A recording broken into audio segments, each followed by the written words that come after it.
try to make it easy on the editors at Skywatch by not doing that. All right, so what is spiritual warfare?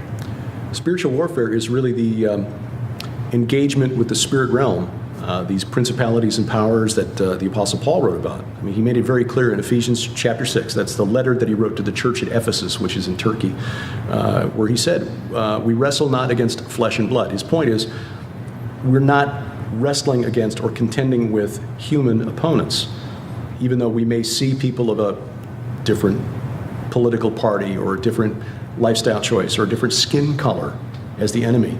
That's really not true.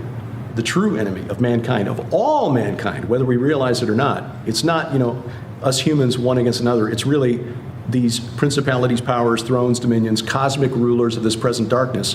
Paul was talking about spiritual entities who have rebelled against the creator of the universe and who basically want to destroy humanity.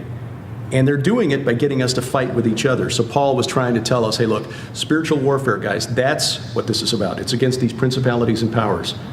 And it begins, for Christians, on our knees. It's hard because as humans, especially as men, we see a problem, we want to fix it.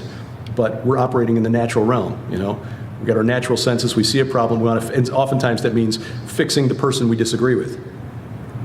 But that's not it. The enemy already wins if we already approach that other person with hatred.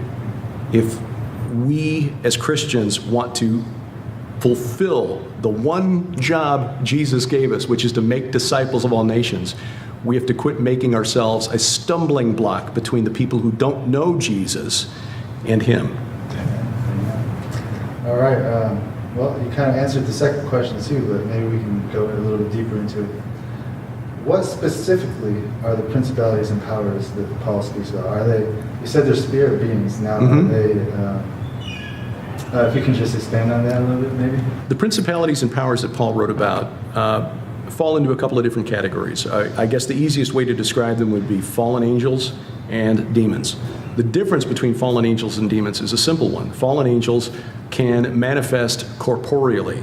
We read in the Bible a number of times where angels interact with humans and do physical things. They eat a meal with Abraham. They eat a meal with Gideon. They fight with the citizens of Sodom and things like that.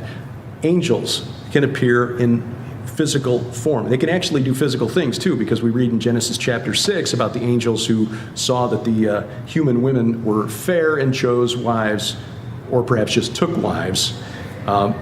Demons, on the other hand, are totally spirit. They need to inhabit a physical body in order to interact with us in the physical plane. They can oppress us, which can be a feeling of depression or dread, anxiety, stress.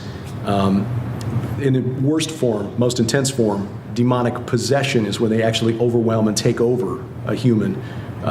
It's probably not as spectacular as what we see in the films, but there are cases where it does, having talked to deliverance ministers or exorcists, it sometimes gets that spectacular, that gruesome, that dangerous, that frightening. But those would be the powers, principalities, thrones, dominions. The way Paul writes about them, there's got to be some kind of a hierarchy there, because those are terms that could also be applied to human figures of authority. But in the context that he wrote, it's pretty clear he's talking about inhuman entities. Absolutely. Spiritual forces, cosmic forces. We normally don't perceive them as humans, and it's probably best that we don't. In fact, God made it pretty clear to Moses that he didn't want humans trying to contact the spirit realm. Do not consult mediums. Do not talk to necromancers, because we as humans are not prepared for the interaction. We see a being that is indescribably beautiful, a being of light, and we assume he's one of the good guys. But as Paul warned his readers, even Satan appears as an angel of light. The demonic realm, the spirit realm, they really don't have anything to gain by literally scaring the hell out of us. They would rather lull us into a false sense of security.